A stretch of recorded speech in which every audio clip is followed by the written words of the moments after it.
Hi friends, எல்லாருக்கும் வணக்கம். இன்றைக்கி நம்மளோட குமரி கோஸ்டல் கிச்சனில் பார்க்க போகிற ரெசிபி கொரியாண்டர் சிக்கன். இது வித்தியாசமான அதே சமயம் ரொம்ப ரொம்ப ரொம்ப டேஸ்டான ஒரு ரெசிபி. இப்போது இந்த கொரியாண்டர் சிக்கன் எப்படி பண்ணுறதுன்னு பார்க்கலாம். இதுக்கு 1 கிலோ சிக்கன் பீசஸ் எடுத்து வச்சுக்கோங்க. ஃபஸ்ட்டு மசாலா ரெடி பண்ணிடலாம். ஒரு மிக்சி ஜாரில் ஒரு கைப்பிடி அளவுக்கு கொத்தமல்லி இலை சேர்த்துக்கோங்க. கூடவே ஒரு சின்ன துண்டு இஞ்சியை சின்ன சின்னதாக நறுக்கி சேர்த்துக்கோங்க. 8 பல் பூண்டு, 8 பச்சை மிளகா, ஒரு சின்ன துண்டு பட்டை, ஒரு பிரியாணி இலை, கூடவே 1 டீஸ்பூன் சீரகம், 1 டீஸ்பூன் மிளகு, அதோட பாதி எலுமிச்சைப்பழ சாறு சேர்த்துக்கோங்க.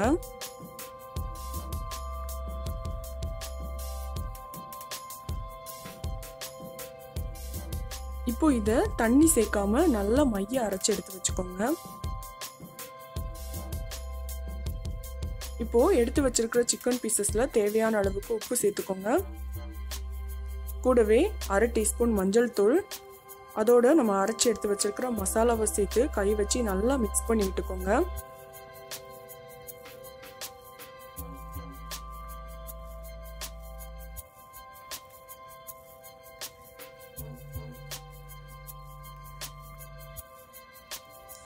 இது ஒரு 1 மணி நேரத்துக்கு அப்படியே இருக்கட்டும்.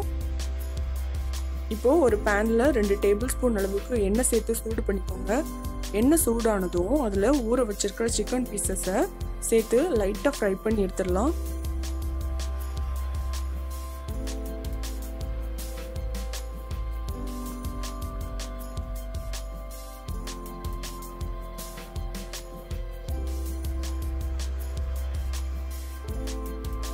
ஒரு பக்கம் கொஞ்சம் பொன்னிறமாக பொரிஞ்சதும் மறுபக்கத்துக்கு திருப்பி போட்டுக்கோங்க.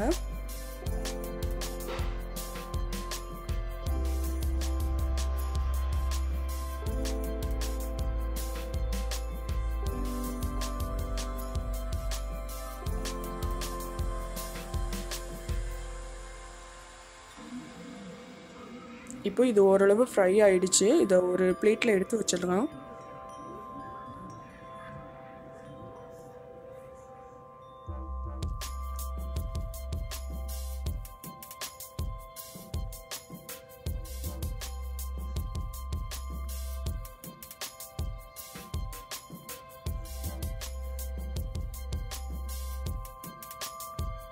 இந்த மாதிரியே எடுத்து வச்சிருக்கிற சிக்கன் பீசஸ் எல்லாத்தையும் அந்த எண்ணெயில் போட்டு லைட்டாக ஃப்ரை பண்ணி எடுத்து வச்சுக்கோங்க.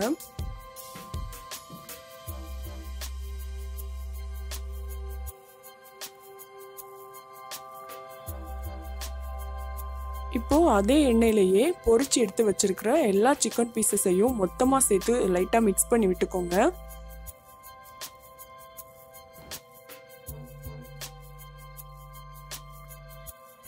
இப்போ இதோட மசாலா அரைச்சி எடுத்து வச்சிருக்கிற மிக்சி ஜாரில் கொஞ்சமாக தண்ணி சேர்த்து கழுவி இதில் சேர்த்துக்கோங்க.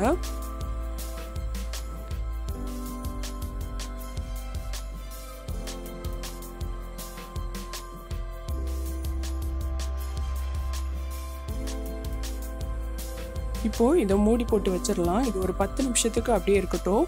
ஸ்டவ்வை சிம்லேயே வச்சுக்கோங்க. இப்போது இன்னொரு ஸ்டவ்வை ஆன் பண்ணி இதில் பேனை வச்சிடலாம். இந்த பேனில் ஒரு டேபிள் ஸ்பூன் அளவுக்கு எண்ணெய் சேர்த்து சூடு பண்ணிக்கோங்க. எண்ணெய் சூடானதும் ஒரு பெரிய வெங்காயத்தை மெல்லிசாக நீள நீளமாக கட் பண்ணி சேர்த்துக்கோங்க.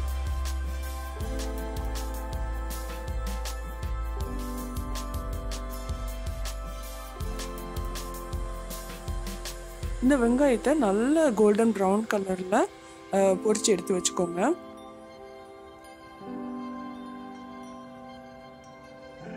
இப்போது 10 நிமிஷம் ஆயிடுச்சு. நம்ம மூடி போட்டு வச்சதை ஓப்பன் பண்ணி பார்க்கலாம்.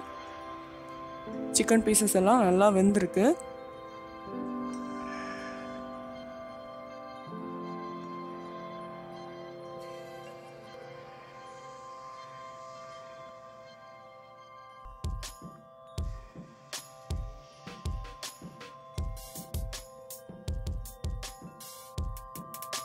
இதை ஒரு பவுலில் எடுத்து வச்சிடலாம்.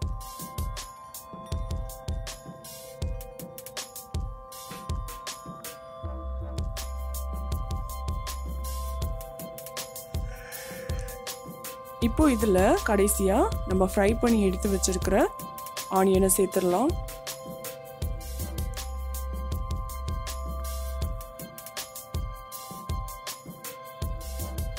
மேலே கொஞ்சமாக கொத்தமல்லி தழை தூவிக்கோங்க.